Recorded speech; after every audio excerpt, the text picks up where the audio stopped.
उफ नहीं, चीख नहीं, आ नहीं। उन्होंने अपना पैर उठा लिया, ऐसे करके घुमा दिया। अब शिष्य कौन था मुझे नहीं मालूम, मैं तो किसी को जानता भी नहीं था। शिष्य ने खटाक से कांटा लेके निकाल दिया, फिर पैर नीचे रख दिया। मैं सोचने लगा ये कैसे व्यक्ति विशेष हैं, दर्द का उनको एहसास ही नहीं है। दर्द का उन्होंने कोई तनिक मात्र भी ना चेहरे पे शिकन आने दी है, ना मुख से कुछ बोला। पैर उठाया और शिष्य ने कांटा निकाल दिया। वही एक प्रभाव बड़ा जबरदस्त था। सहनशीलता। कहते हैं शीत उष्ण सुख दुखदा, सर्दी गर्मी और सुख दुख में समान और सहन करना। तान तिचिक्सवा भारता, हे अर्जुन उसको बर्दाश्त कर। मुझे तो 1 डिग्री टेम्परेचर ज्यादा हो तो गर्मी नहीं बर्दाश्त होती, 1 डिग्री टेम्परेचर कम हो तो ठंड नहीं बर्दाश्त होती, 1 ही डिग्री हिला देती।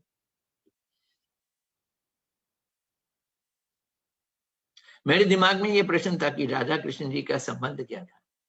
लोग पूछते थे इस्कॉन में जब मैं प्रचार करता था, पति पत्नी है या प्रेमी प्रेमिका है। मैं तो बड़ा आदर्शवादी मानता था अपने को। प्रेमी प्रेमिका का बात हजम नहीं होती थी, पति पत्नी की बात वो भी समझ नहीं आ पाती थी। लोगों को इधर उधर गोल गोल घुमा के जवाब दे देता। अरे शक्ति है, शक्ति का क्या सोचना, क्या पति पत्नी, क्या प्रेमी प्रेमिका, जो भी है उनकी है। वैसे गलत तो जवाब नहीं था, लेकिन फिर भी अंदर से खोखला। अंदर से खोखला आदमी जब सही जवाब भी दे वो खोखला ही होता है।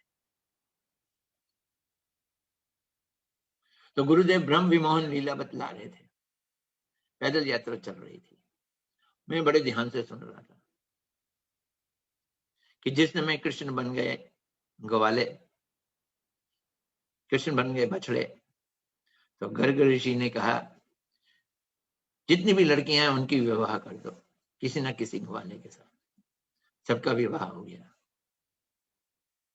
मतलब क्या कि जितने भी गोप गोपियों के साथ और जितने भी गोपिकाएं थी उनका विवाह हो गया।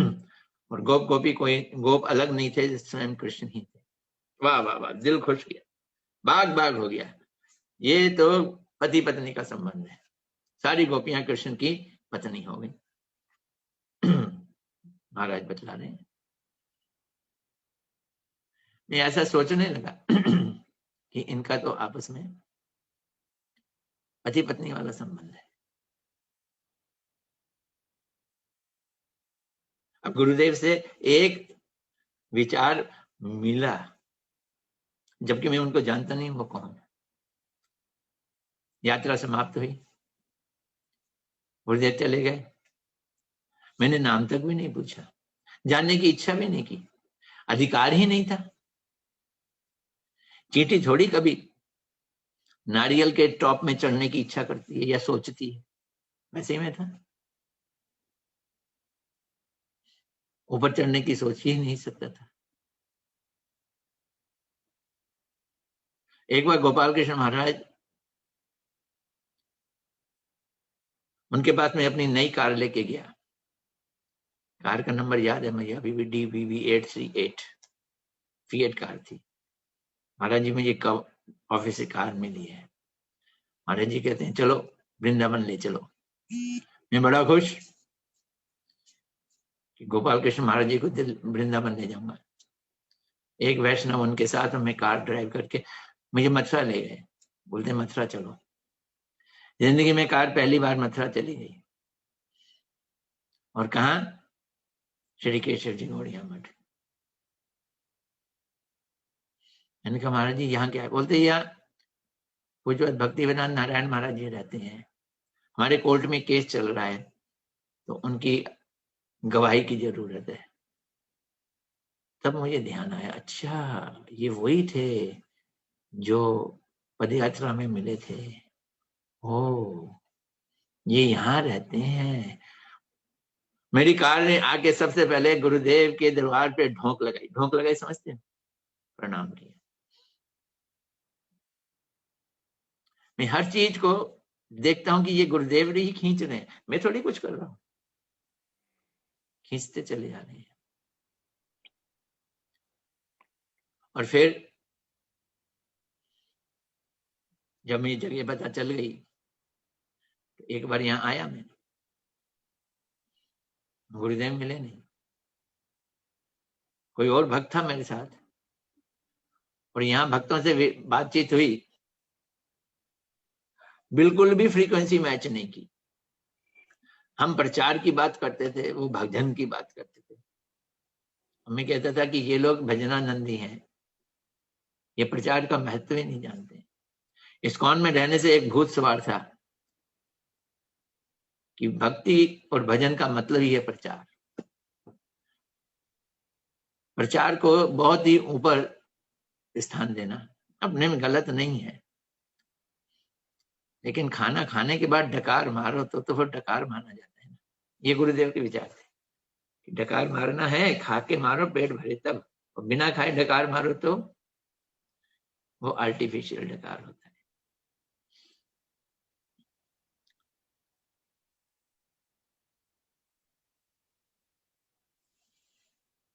मुलाकात नहीं हुई,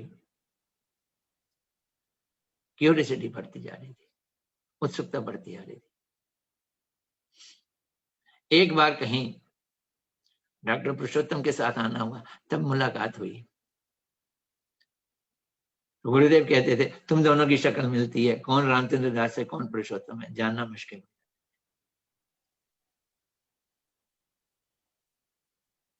अब अंदर से तो हुड़क थी ना कि मिले, जितना हो सके मिले, क्योंकि एक अंदर विचार तो डाला हुआ है ना, साधु संग सर्वशास्त्र कहे, लव मात्र साधु संग सर्व सिद्धि है। गुरुदेव का पर्सनैलिटी ऐसा है कि एक बार देखने के बाद पता चलता है कि हाँ ये साधु संग। मेंशन करूं या ना करूं, कुछ ज्योतिषी लोग आते हैं ना, कभी कभी एक ज्योतिषी आया था मेरे घर में, अभी मैं इस्कॉन में जुड़ा था, उसने मेरा हाथ ही देखा था, हाथ देख के कहा आप यहाँ जुड़े हो, यहाँ से हटके दूसरी जगह चले जाओगे और वो असली स्थान होगा। मैंने कहा और असली स्थान क्या हो सकता है, मैं इस्कॉन को सर्वश्रेष्ठ समझ ही रहा था। सिद्धांत के हिसाब से तो मैं कोई गलत जगह नहीं गया था, पर धीरे धीरे गुरुदेव के साथ जुड़ता जा रहा था। विष्णु के परिवार के साथ वृंदावन जब आना हुआ, इस कथा को भी मैंने बहुत बार कईयों को सुनाया, सुनाने के लिए मजबूर हूं। ये बतलाती है कि किस तरह से गुरुदेव खींचते हैं। ठीक छठी ग्रह के पास में एक गिद्ध उड़ा, विष्णु कार चला रहा था, मैं उसके साथ बैठा था, उसके परिवार वाले पीछे बैठे थे, पिताजी माताजी बहन, और गिद्ध एकदम शीशे से जा टकराया, शीशा चकनाचूर हो गया और गिद्ध भी जाके दूर गिरा होगा, हमें पता भी नहीं। विष्णु घबरा गया, विष्णु छोटा सा था उस समय, छोटा सा का मतलब ये नहीं कि अभी पैदा हुआ था, मतलब अभी कॉलेज लाइफ में था, यंग बॉय, शादी नहीं हुई थी उसकी, थोड़ा सा घबरा गया। मैंने कार ले ली, कार मैंने चलाई टूटे शीशे में, कमरा कुमरा लिया, बुद्धि राजा फैमिली ने उनको सेट कराया। हम ढूंढे शीशा कहाँ लगेगा, लोगों ने कहा भाई ये वाला शीशा यहाँ तो लगेगा नहीं, मथुरा में लगेगा। मैं विष्णु को लेके वंदना साथ चल पड़ी, मथुरा गए, मथुरा में मिनटों में शीशा लग गया, ज्यादा टाइम ही नहीं लगा। मैंने कहा विष्णु फिर तो ये एक जगह ले चलता हूँ, और कहा मैं कार लेके सीधा महाराज जी के मठ के नीचे आ गई। अच्छा पूज्य नारायण महाराज जी के यहाँ आए हो, ये फुसफुस होने लगी थी चारों ओर कि मैं यहाँ आ जाता हूँ, मिलता हूँ। तो हम ऊपर चढ़ रहे थे और गुरुदेव सीढ़ियों से नीचे उतर रहे थे। मैंने प्रणाम किया, गुरु महाराज जी आप कहाँ जा रहे हो? मैं वृंदावन जा रहा हूँ। तुम लोग कहाँ से आ गए इस समय? नहीं हम भी वृंदावन से आ रहे हैं, वृंदावन जा रहे हैं। आप कैसे जाओगे वृंदावन? देख लेंगे, कोई टेम्पो टेम्पो में चढ़े आएंगे। महाराज जी हमारे पास कार है, चलो बैठो। कार में बैठाला महाराज जी को, चल पड़े वृंदावन। खूब बातें हुई।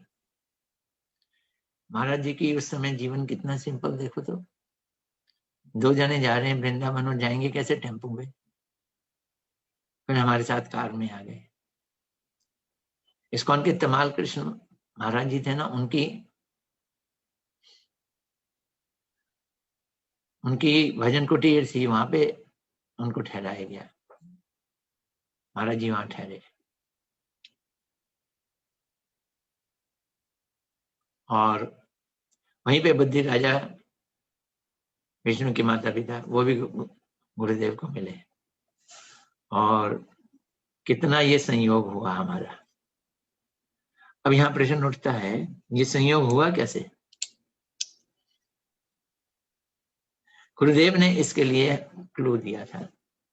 जो क्लू हमारे विजय कृष्ण प्रभु को बहुत पसंद आया। वो तो मेरे से कह रहे थे कि उसके बारे में कुछ पूछना भी चाहते हैं। महाराज जी के बारे में पता चला था, इस्कॉन से उनके पास जाना थोड़ा सा छुप छुप के जाना पड़ता था, क्योंकि मेरे पास हमेशा कोई ना कोई भक्त लोग होते थे। प्रचारक था ना मैं, महान प्रचारक।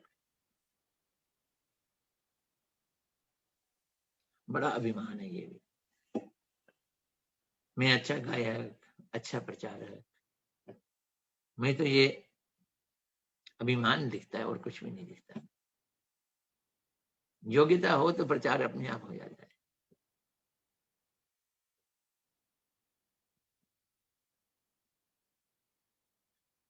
राधा कुंड का जब आविर्भाव दिवस होता है, होला बहुला अष्टमी, रात को 12 बजे सब डिप लेते हैं। मैं हमेशा लिया करता था, 4-5 बार लिया इस्कॉन में।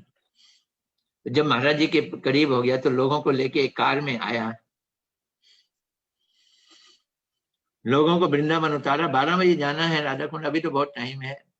9, 9:30 बजे लोगों को दाएं बाएं करके उनसे छुपते छुपाते अकेला कार लेके मथुरा, और मथुरा पहुंच गए। और गुरुदेव सोने के लिए जा रहे थे, 9:30 उसके बाद का टाइम था। तो इतनी रात को गए, कैसे आ गए? महाराज जी आज तो बहुलाष्टमी है, राधा कुंड का आविर्भाव दिवस है, अर्धरात्रि में लोग स्नान करते हैं, आप लोग नहीं जाते? वो कहते हैं ना, सावन के अंधे को हर चीज हरी हरी दिखलाई देती है। जैसा चश्मा पहना हो सब वैसे ही दिखेंगे ना। आप भी जाओ जी। गुरुदेव बोलते हैं नहीं, हम लोग तो नहीं जाते, पर तुम तो जा रहे हो, क्या मांगोगे? क्योंकि इसमें तो जो मांगोगे वो मिल जाता है। गुरुदेव मैं तो ये मांगूंगा कि मैं खूब प्रचार करूं। ये गुट्टी में पिलाया गया था, सब लोग भक्त बने, मेरे परिवार भी भक्त बने। अभी पत्नी जो थी अभी इस लाइन में आई नहीं थी, हम लोगों के बीच में थोड़ा सा डिस्टेंस था।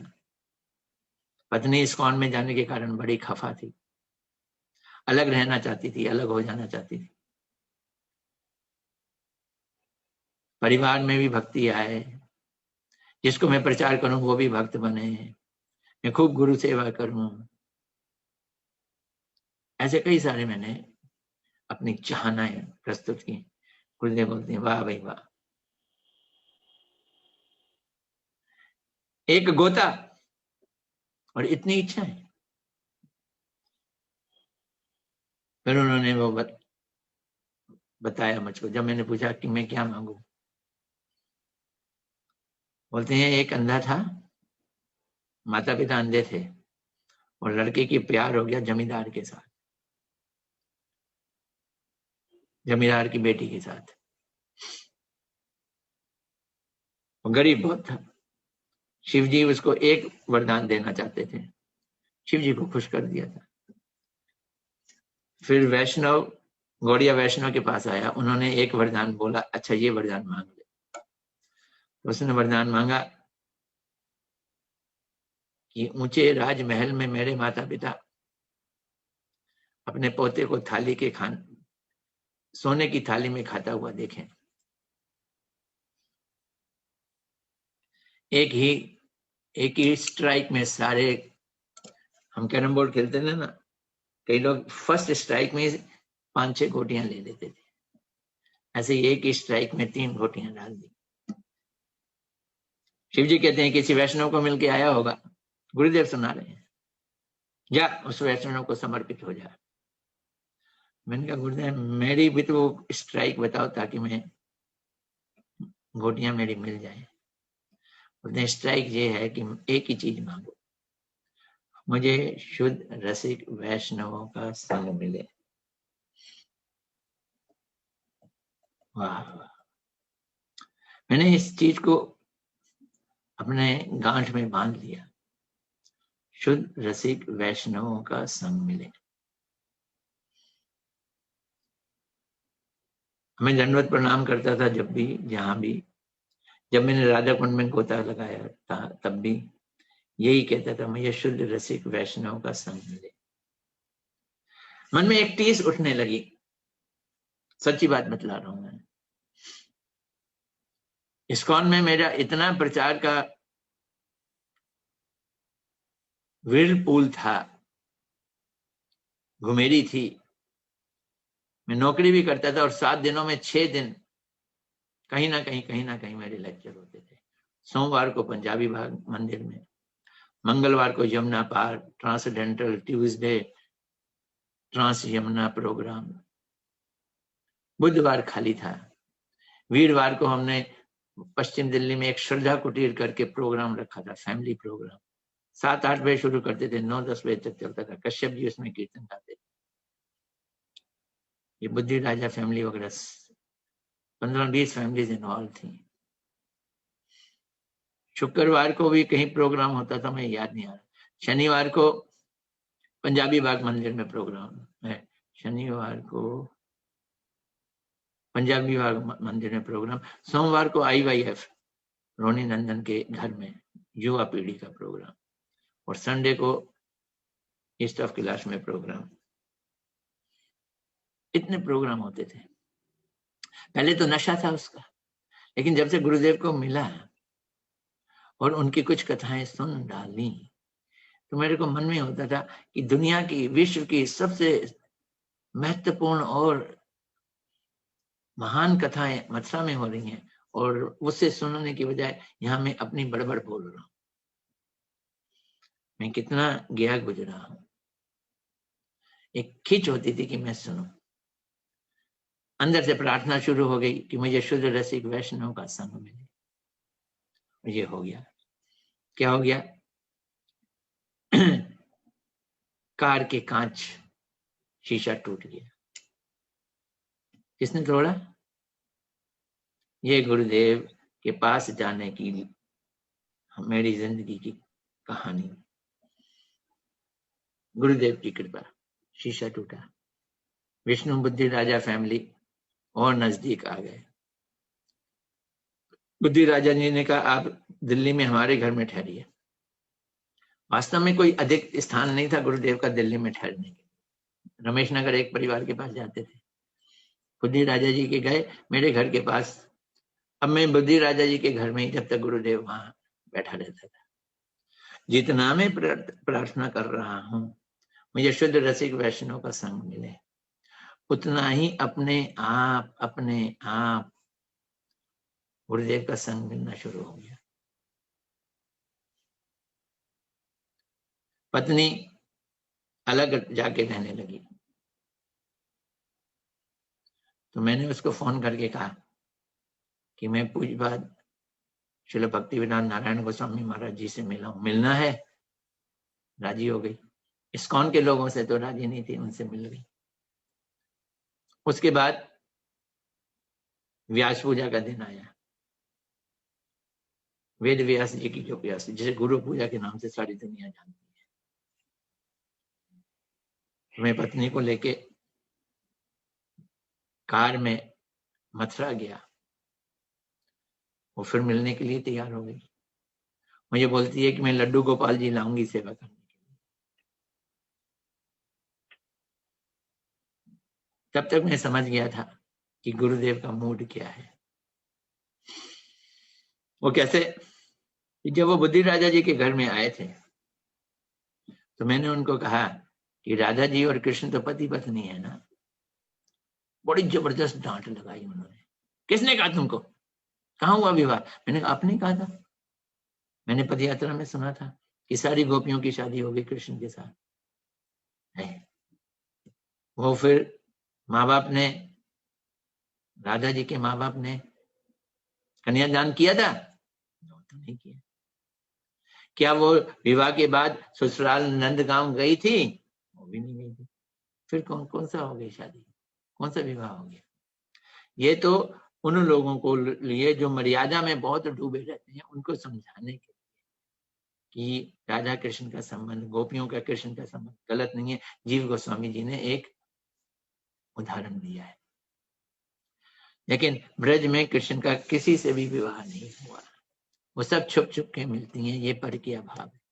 बड़े ही ध्यान से मैंने उस बात को सुना, जो आज तक अभी तक समझ नहीं आया था। राधा कृष्ण जी का संबंध क्या है? अरे द्वारका की पत्नियों का और गोपियों का कृष्ण के साथ जो संबंध है उसमें डिफरेंस क्या है? ये जो गुरुदेव समझाते थे ना, जो गुरुदेव की विशेषता है वो अजब सी है। मैं अपनी पत्नी को लेके व्यास पूजा के लिए जा रहा था, कार में बैठे हुए। वो बोलती है मैं लड्डू गोपाल जी खरीदूंगी, उनकी सेवा करूंगी। मैंने कहा महाराज जी से पूछ के परमिशन लेके फिर खरीदूंगी। चले गए हम, मथुरा पहुंचे। बड़ी लंबी लाइन लोगों की। मैं लाइन की देखभाल में, मैनेजमेंट जैसा आदमी था ना, दिल्ली वाला था। दिल्ली में जितने लोग आ रहे थे उन सबको मैं जानता था। गुरुदेव ने ड्यूटी लगाई, ये भी लाइन में लग गई। गुरुदेव के पास पहुंचे, गुरुदेव ने कंठी माला दे दी और जप माला दे दी और संग में गोपाल मंत्र भी दे दिए।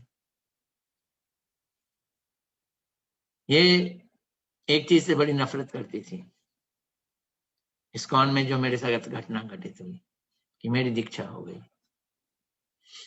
दीक्षा बड़ी खतरनाक चीज है, ये पति पत्नी को अलग कर देती है।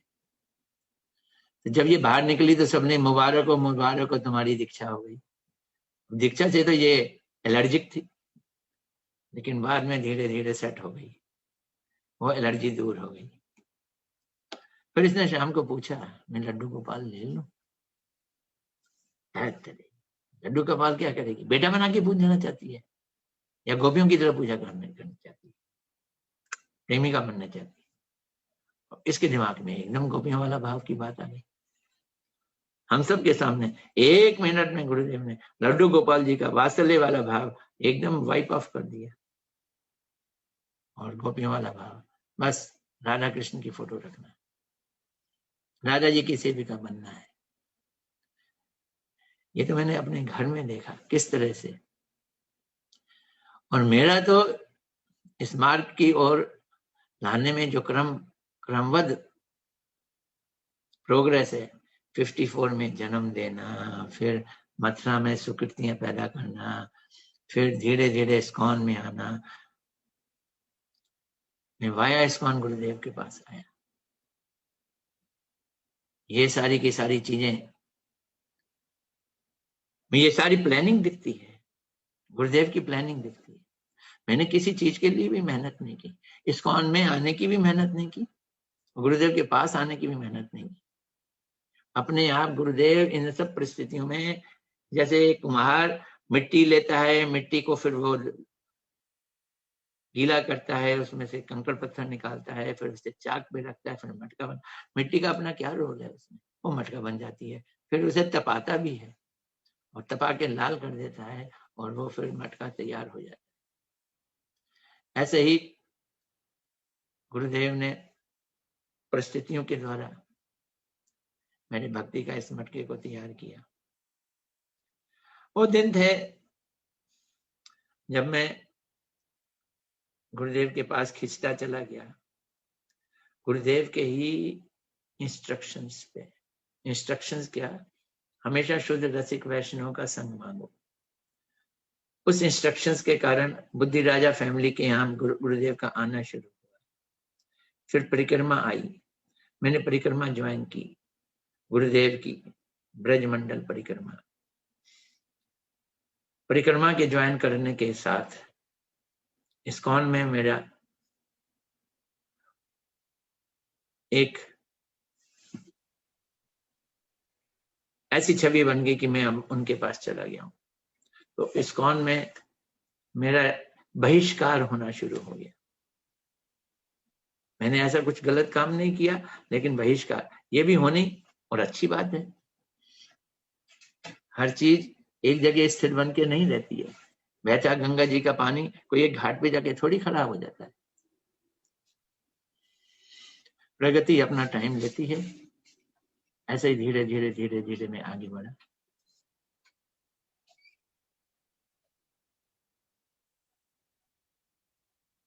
जैसे जैसे मैं प्रार्थना कर रहा हूं कि मुझे शुद्ध रसिक वैष्णव का संग मिले, और वैसे वैसे जीवन मेरा बदलता गया। अभी विजय कृष्ण प्रभु कुछ बोलना चाहते हैं, उनको भी बोलना है, मेरे से कुछ पूछना है, वो पूछेंगे। लेकिन मैं ये बतलाना चाहता हूं कि मेरे जीवन में आमूल परिवर्तन ये हुआ कि इस्कॉन वालों ने मेरे को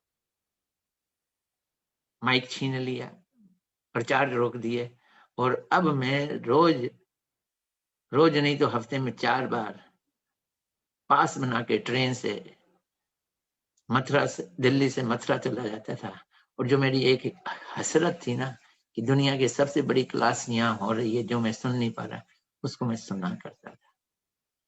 मैंने कुछ साल 93 से 96 तक गुरुदेव की classes 4 time in a day, 4 time in a week सुनी, और मैं उनके साथ मॉर्निंग वॉक पे भी अक्सर जाता था। वो दिन बहुत स्मरणीय है। बोलो, कुछ पूछने की बात कर रहे हो? मैं खत्म तो नहीं कर सकता।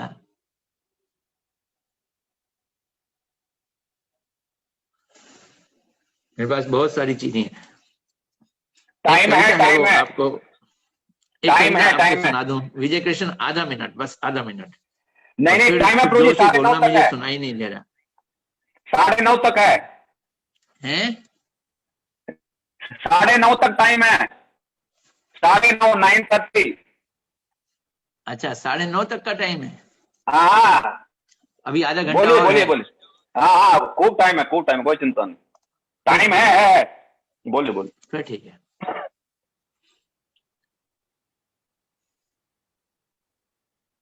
अब मैं MST बनवा लिया।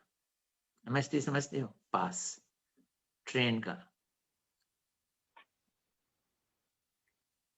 दिल्ली से मथुरा। कभी कभी सुबह ही निकल जाता था।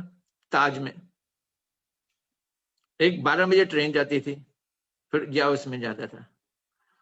वो ट्रेन 3 साढ़े 3 बजे मथुरा पहुंच जाती थी। 3 साढ़े 3 बजे मथुरा पहुंच के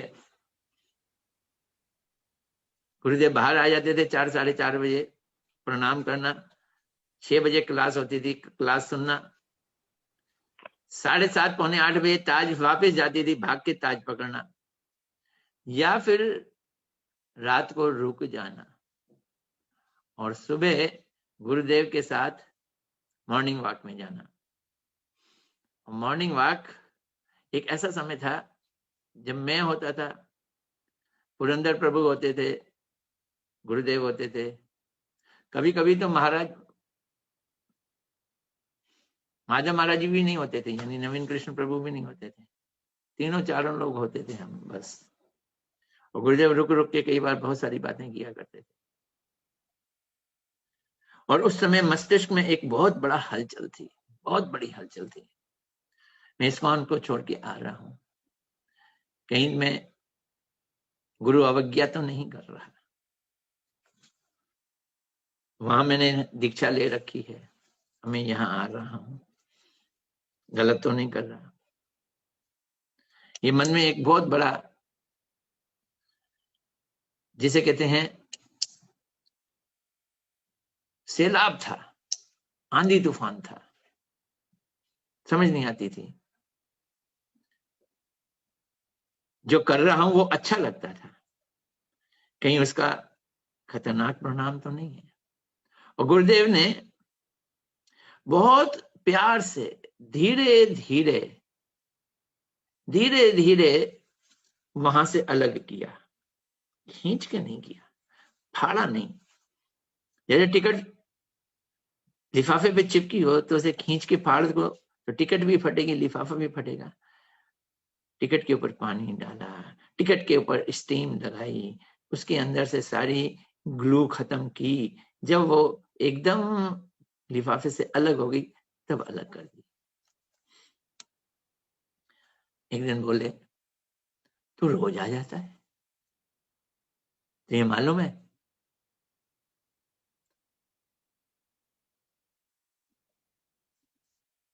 रोज बार बार मिलने से क्या होता है? इंग्लिश में मुहावरा बोला, इंग्लिश में,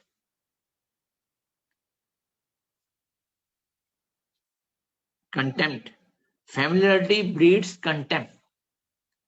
जब मैं भी जब छोटा था ना, तो ऐसे मुहावरे इंग्लिश के रटा करता था। फैमिलियरिटी यानी बहुत ज्यादा नजदीकियां हो, आपस में मनमुटाव पैदा कर देती हैं। मैं झेप गया, मैंने कहा गुरुदेव पर मेरा तो आपके प्रति प्रेम बढ़ता जा रहा है, मेरे को तो ऐसा कहीं कंटेम्प्ट दिखाई नहीं दे रहा। तो फिर मुस्कुरा दिए, बोलते हैं यही फर्क है संसारिक फैमिलियरिटी और स्पिरिचुअल फैमिलियरिटी। संसार की फैमिलियरिटी जो है वो मनमुटाव पैदा कर देती है, अटैचमेंट घटाती चली जाती है। लेकिन स्पिरिचुअल फैमिलियरिटी बढ़ाती चली जाती है, प्रेम बढ़ाती चली जाती है, अटैचमेंट बढ़ता चला जाता है, यही घटने का नाम नहीं लेता। ये चीज हमें समझनी चाहिए। मुझे ध्यान है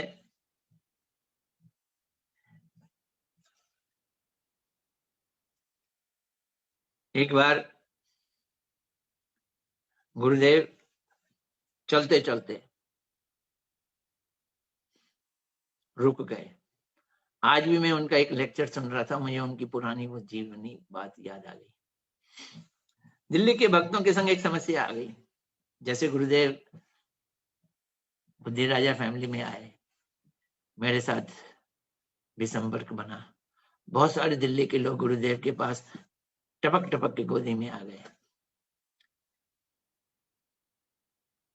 मोदी परिवार, दुग्गल परिवार और सोमनाथ जी, कश्यप जी, बहुत तेजी से हमारी श्रद्धा, सारी श्रद्धा कुटीर गुरुदेव के संपर्क में आ गई। अब दिल्ली के बहुत लोग चाय पीते थे, गुरुदेव ने कहा कोई बात नहीं, सबको गुरुदेव ने हरि नाम दिया। अब ये बहुत बड़ी बात, बहस फैल गई, चाय पीते हैं, चाय वालों को हरि नाम दे दिया।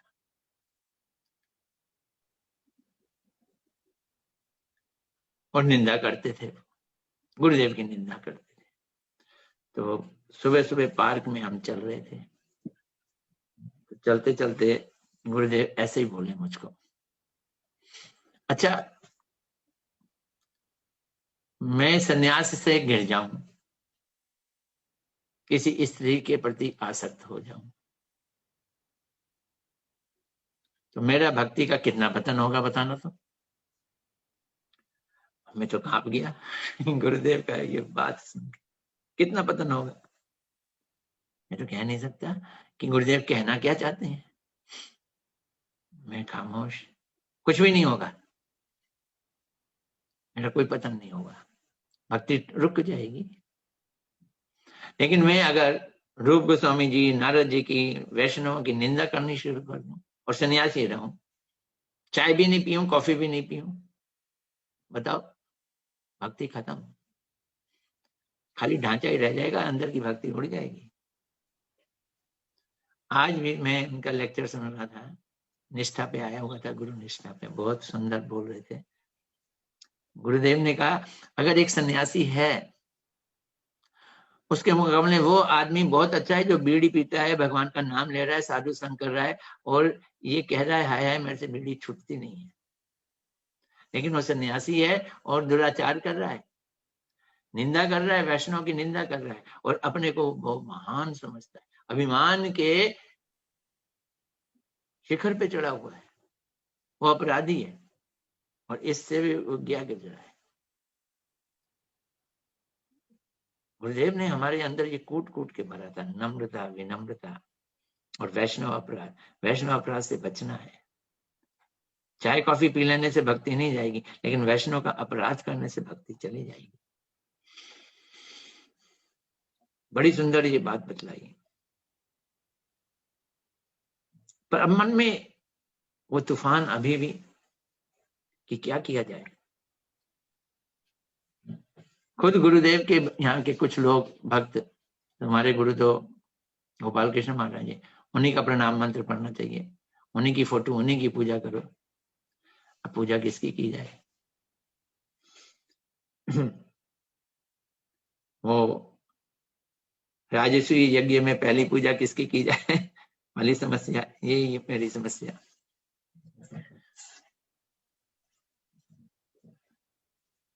विश्व रूप खोर दिवस, बड़ा मशहूर दिवस, जो विश्व रूप ने संन्यास लिया। चतुर्मास में 2 महीने के बाद वैष्णव लोग दाढ़ी बनाते थे, मनाते मतलब शेव करते थे।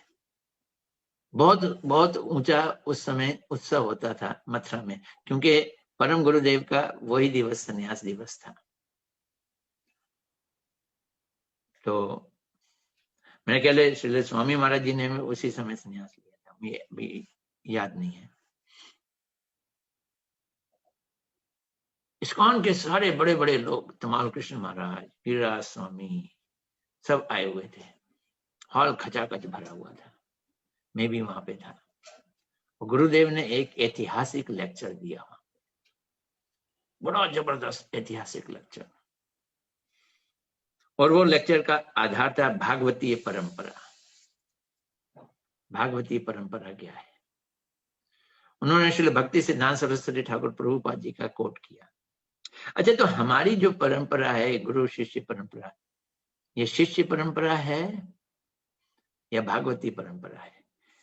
शिष्य परंपरा का मतलब है गुरु ने शिष्य को दीक्षा दी, गुरु ने अपने शिष्य को दीक्षा दी, इसे कहते हैं दीक्षा परंपरा, दीक्षा शिष्य परंपरा। तो हमारा जो गुरु शिष्य परंपरा दीक्षा परंपरा है या कोई और है? तो गुरुदेव ने उदाहरण दिया, क्या परीक्षित महाराज जी ने अपने जीवन में किसी से दीक्षा नहीं ली होगी? जनेऊ तो धारण किया होगा ना, ब्रह्म गायत्री भी ली होगी, खानदानी लोग थे तो उनका पुरोहित भी होगा, उनसे दीक्षा तो ली है। लेकिन जब उनके यहाँ गुरु की बात की जाती है तो सुखदेव गोस्वामी जी को गुरु माना जाता है, ना कि उस व्यक्ति को जिसने उनको जनेऊ दिया था। उनका तो कहीं जीवन में नाम ही नहीं आता है। लेकिन सुखदेव गोस्वामी जी ने क्या दीक्षा दी थी? उन्होंने तो दीक्षा दी नहीं। सुखदेव गोस्वामी तो शिक्षा गुरु हो गए, जिन्होंने दीक्षा दी वो दीक्षा गुरु हो गए। तो सुखदेव गोस्वामी उनके वास्तव में गुरु माने जाते हैं, ना कि दीक्षा देने वाले गुरु वास्तव में गुरु माने जाते हैं। सिर हिल गया, बुरी तरह से सिर हिल गया। वाह, बात तो सही है। ऐसे ही रघुनाथ दास गोस्वामी जी ने यदुनंदन आचार्य जी से दीक्षा ली थी। यदुनंदन आचार्य है ना, आई थिंक सो। देखो मेरी बुद्धि और याददाश्त खत्म होती जा रही है। लेकिन जब वो महाप्रभु जी के पास आए तो स्वरूप दामोदर जी के पास रहने लगे, स्वरूप के रघु बन गए। फिर वो मथुरा वृंदावन में आ गए तो रघुनाथ दास गोस्वामी जी, रूप गोस्वामी, सनातन गोस्वामी जी के साथ रहे। अब इनके शिक्षा गुरु हो गए स्वरूप गोस्वामी जी, स्वरूप दामोदर गोस्वामी जी, रूप गोस्वामी जी, सनातन गोस्वामी, इनके ये शिष्य माने जाते हैं। यद्यपि दीक्षा तो उन्होंने वहां से ली थी। ऐसे उन्होंने ढेर सारे उदाहरण दे डाले। इसलिए हमारे इस्कॉन के प्रभुपाद जी, उन्होंने बहुत सारे शिष्य गुरु किए इस्कॉन के लोगों को, और बोला भी, जैसे पूज्यपाद भक्ति रक्षक श्रीधर महाराज, उनसे वो सुनते थे। जैसे हमारे परम गुरुदेव पूज्यपाद नित्य लीला प्रविष्ट श्रील भक्ति प्रज्ञान केशव जी गोस्वामी महाराज, वो उनके शिक्षा गुरु थे, लेकिन दीक्षा गुरु थे श्रील भक्ति सिद्धांत सरस्वती ठाकुर प्रभुपाद। तो जब वो अपने को शिष्य लिखेंगे तो वो अपने दीक्षा गुरु के ही लिए लिखते हैं। तो फिर दीक्षा गुरु को गुरु माना जाए या शिक्षा गुरु को गुरु माना जाए? वहां उन्होंने इस बात का श्री भक्ति सिद्धांत सरस्वती ठाकुर प्रभुपाद जी के द्वारा निर्णित विचार दिया। दीक्षा गुरु और शिक्षा गुरु में जो भागवत गुरु होगा, महाभागवत गुरु होगा, वो मुख्य गुरु होगा। इसलिए हमारी परंपरा भागवतीय परंपरा है। श्री भक्ति विनोद ठाकुर जी ने विपिन बिहारी गोस्वामी जी से दीक्षा ली थी, लेकिन शिक्षा ली श्री जगन्नाथ दास बाबा जी से। इसलिए परंपरा में जगन्नाथ दास बाबा जी उनके गुरु माने गए। तो जो ज्यादा श्रेष्ठ है, जो ज्यादा उत्तम भागवत है, वही हमारा गुरु है। तो दीक्षा गुरु का क्या होगा? तो दीक्षा गुरु शिक्षा गुरु में मर्ज हो जाती है, उसको शब्द दिया करोड़ीभूत हो जाती है, करोड़ीभूत हो जाती है। और कभी उल्टा भी होता है, जैसे दीक्षा गुरु बहुत ऊंचा हो, बहुत सारे शिक्षा गुरु हो, तो सारे शिक्षा गुरु दीक्षा गुरु में करोड़ीभूत हो जाते हैं। जैसे श्री भक्ति वेदांत स्वामी महाराज जी के जीवन में आता है कि बहुत सारे शिक्षा गुरु थे, लेकिन दीक्षा गुरु श्री भक्ति सिद्धांत सरस्वती ठाकुर प्रभुपाद, वो महाभागवत थे, उसमें सारे शिक्षा गुरु करोड़ीभूत हो गए। करोड़ी मैंने होता है गोद, गोद में जैसे बच्चा माँ के होता है ना, तो वो माँ का ही जैसा हो जाता है। तो सारे छोटे वाले गुरु बड़े वाले गुरु के अंदर करोड़ीभूत हो जाते हैं, मर्ज हो जाते हैं। इस बात को सुनकर मैं हिल गया। बड़ा लंबा लेक्चर, बड़ा लंबा। मैंने कहा बात एकदम क्लियर हो गई कि मेरे दीक्षा गुरु, मेरे शिक्षा गुरु के अंदर करोड़ीभूत हो गए। जब मिल गए तो फिर कहने की बात ही क्या। उस समय मुझे ध्यान है, इस लेक्चर को सुन के इस्कॉन के बड़े जीवीसी लोग वहां पे आए हुए थे, और उस समय तमाल कृष्ण महाराज जी ने उपसंहार का लेक्चर दिया था, फिनिशिंग, कि आज महाराज जी ने हम सबकी आंखें खोल दी हैं। Astonishing lecture. और उन्होंने कहा, this shows we all are sitting on the different branches of the same tree, the fruit is same. हम सब लोग एक ही पेड़ पे बैठे हुए हैं, शाखाएं अलग अलग हो सकती हैं, पर फल सबका एक ही है। ये उनकी भाषा थी।